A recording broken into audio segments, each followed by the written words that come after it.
L'accompagnement affectif, il commence en prénatal, il concerne aussi la naissance et il se poursuit après la naissance. Ça concerne finalement tous les parents qui souhaitent mettre vraiment l'amour au centre de l'accueil de cette nouvelle vie et être pleinement acteurs de ce qui se passe. Cet accompagnement affectif va aussi permettre aux parents d'expérimenter une qualité de présence dans leurs gestes, dans le toucher notamment du ventre in utero, et vraiment à ce moment-là faire l'expérience de la façon dont un bébé, bien avant de naître, a une vraie réponse intentionnelle à la tendresse que ses parents lui manifestent. Même si beaucoup de femmes enceintes, spontanément, mettent les mains sur le ventre, etc., c'est un truc assez naturel, ça reste très différent de vraiment ce qu'on apprend dans les séances d'autonomie, que j'aurais jamais pu faire toute seule, et être guidée là-dedans, c'était génial et magique. Enfin, moi, la première fois que j'ai été vraiment en contact comme ça avec mon bébé, j'ai pleuré d'émotion, tellement c'était puissant, et que je sentais vraiment qu'il y avait une vraie réaction de la part de mon bébé. C'était super impressionnant, quoi. Et puis c'est un accompagnement qui se poursuit après la naissance, avec l'accompagnement affectif du bébé par le jeu, où on va lui proposer en fait jusqu'au moment où il est vraiment assuré dans la marche, on va lui proposer un accompagnement par le jeu pour qu'il puisse découvrir finalement tout son potentiel psychomoteur. Je dirais que le fil conducteur va rester sécurité et autonomie. L'autonomie est possible parce qu'il y a une sécurité intérieure suffisante. Alors c'est vrai chez les bébés, c'est vrai chez les parents.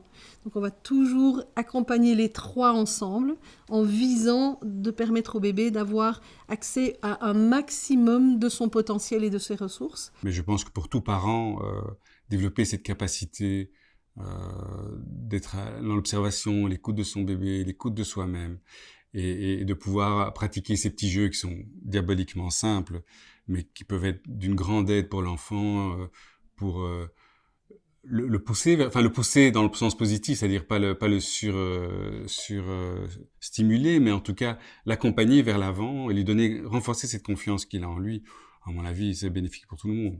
Quand j'ai accouché et que mon compagnon a pris donc Elliot dans ses bras pour la première fois, il m'a dit quelques heures après, c'est comme si en fait c'était pas quelque chose de complètement nouveau. Alors que bien sûr, il venait de naître et c'est la première fois qu'on le prenait physiquement dans les bras, mais comme on avait déjà eu pas mal d'interactions avec lui quand il était dans le ventre, il y avait une petite part de on se connaît déjà, on s'est déjà un petit peu apprivoisé.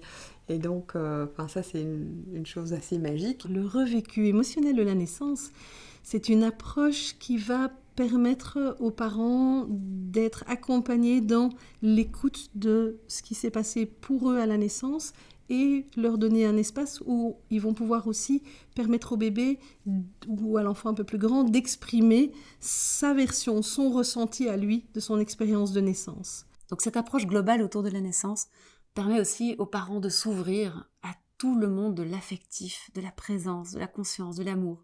Le médical, c'est très bien, on en a besoin, on vit dans une société qui propose ça et c'est super. Mais c'est dommage de se limiter à un acte médical. La naissance, c'est d'abord, à mes yeux, l'arrivée d'un nouvel être humain sur la Terre. C'est la naissance d'un enfant, mais c'est souvent la naissance d'un père, d'une mère, d'une famille, de grands-parents parfois. C'est un moment tellement important et qui, sans ça, est tellement médicalisé et objectivé. Et que je pense que c'est vraiment indispensable d'avoir quelque chose de plus qui ne remplace pas, mais qui est en plus, parce que c'est quelque chose d'assez unique d'accueillir la vie et que si on met juste de l'objectivité et du scientifique, c'est pas juste ça. Et donc voilà, je pense qu'il y a toute une dimension de contact, d'émotion et qui est indispensable et qu'on n'aurait pas ou pas suffisamment, en tout cas pas d'approche globale par rapport à ça s'il n'y avait pas ce genre de formation. Oui, puis assumer quoi. Assumer qu'on est dans la douceur, qu'on est dans un moment unique, mais qu'on a le droit d'être dans la douceur. Qu'on n'est pas juste à l'hôpital en train d'accoucher.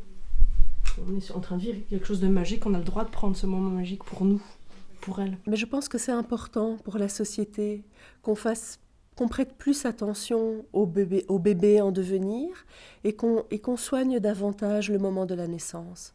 Je pense que c'est important que c'est un moment de vie qui doit vraiment être fait en conscience.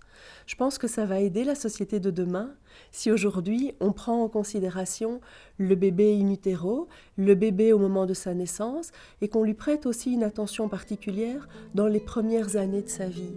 Je pense vraiment que ça peut changer la société de demain.